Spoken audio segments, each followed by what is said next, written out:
Hi guys, welcome back to my channel. വായിൽ വെള്ളമൂറുന്ന വീണ്ടും ഇതുപോലെ തന്നെ ഉണ്ടാക്കി കഴിക്കാൻ തോന്നുന്ന ഒരു ചിക്കൻ ഫ്രൈയുടെ റെസിപ്പിയുമായിട്ടാണ് ഞാനിന്ന് വന്നിരിക്കുന്നത്. എങ്ങനെയെന്ന് നോക്കാം. ചിക്കൻ ഫ്രൈ ചെയ്യാൻ ഏത് മസാലക്കൂട്ടാണ് സാധാരണ എടുക്കുന്നത്? ഓരോരുത്തർക്കും ഓരോ ടേസ്റ്റാണല്ലോ. അതുപോലെ തന്നെ എടുത്ത് നന്നായി പുരട്ടി അരമണിക്കൂർ മുതൽ 2 മണിക്കൂർ വരെ റെസ്റ്റ് ചെയ്യാൻ വെക്കുക. ഇന്നത്തേത് ഒരു വെറൈറ്റി ഐറ്റമാണ്.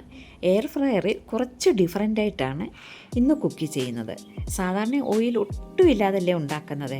മല്ലിയില വെച്ചിട്ട് കുറച്ച് ചീസ് ഗ്രേറ്റ് ചെയ്ത് കൊടുക്കുന്നുണ്ട്. ഇത് വേണമെങ്കിൽ സ്കിപ്പ് ചെയ്യാവുന്നതേ ഉള്ളൂ. ഇത് കാണുമ്പം തന്നെ ബ്യൂട്ടിഫുള്ളായിട്ട് തോന്നുന്നില്ലേ? മല്ലിയിലയും ചീസും എല്ലാം കൂടെ ചിക്കൻ്റെ ഫ്ലഷിൽ പിടിച്ചിട്ട് അപ്പാരമായ ടേസ്റ്റായിരിക്കും കേട്ടോ.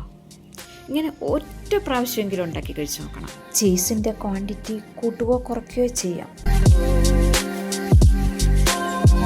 ഇത് 200 ഡിഗ്രി സെൽഷ്യസിൽ 24 മിനിറ്റാണ് വെക്കുന്നത്. ഇത് ഇടയ്ക്ക് മറിച്ചൊന്നും ഇടുന്നില്ല കേട്ടോ. നോക്കിക്കേ, ഇറങ്ങി വരുന്ന വരവ്. ഇത് ടേസ്റ്റുള്ള ചിക്കൻ ഫ്രൈ ആണെന്നോ ഇതാ. മല്ലിയിലയൊന്നും കാണാനേ ഇല്ല.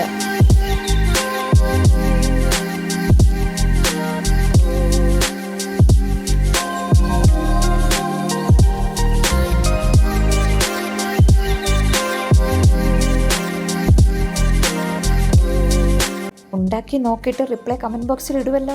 ഒരുപാട് എണ്ണയ്ക്കകത്ത് ഫ്രൈ ചെയ്ത് കോരുന്ന മാതിരിയാണ് ഈ ചിക്കൻ ഫ്രൈ ഇരിക്കുന്നത്.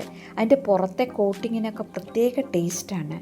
അക്കമാണെങ്കിൽ നല്ല സൂപ്പറായി വെന്തിട്ടുണ്ട്. എൻ്റെ ചാനൽ സബ്സ്ക്രൈബ് ചെയ്യാതെയാണ് കാണുന്നതെങ്കിൽ ഒന്ന് സബ്സ്ക്രൈബ് ചെയ്ത് സപ്പോർട്ട് ചെയ്യണേ.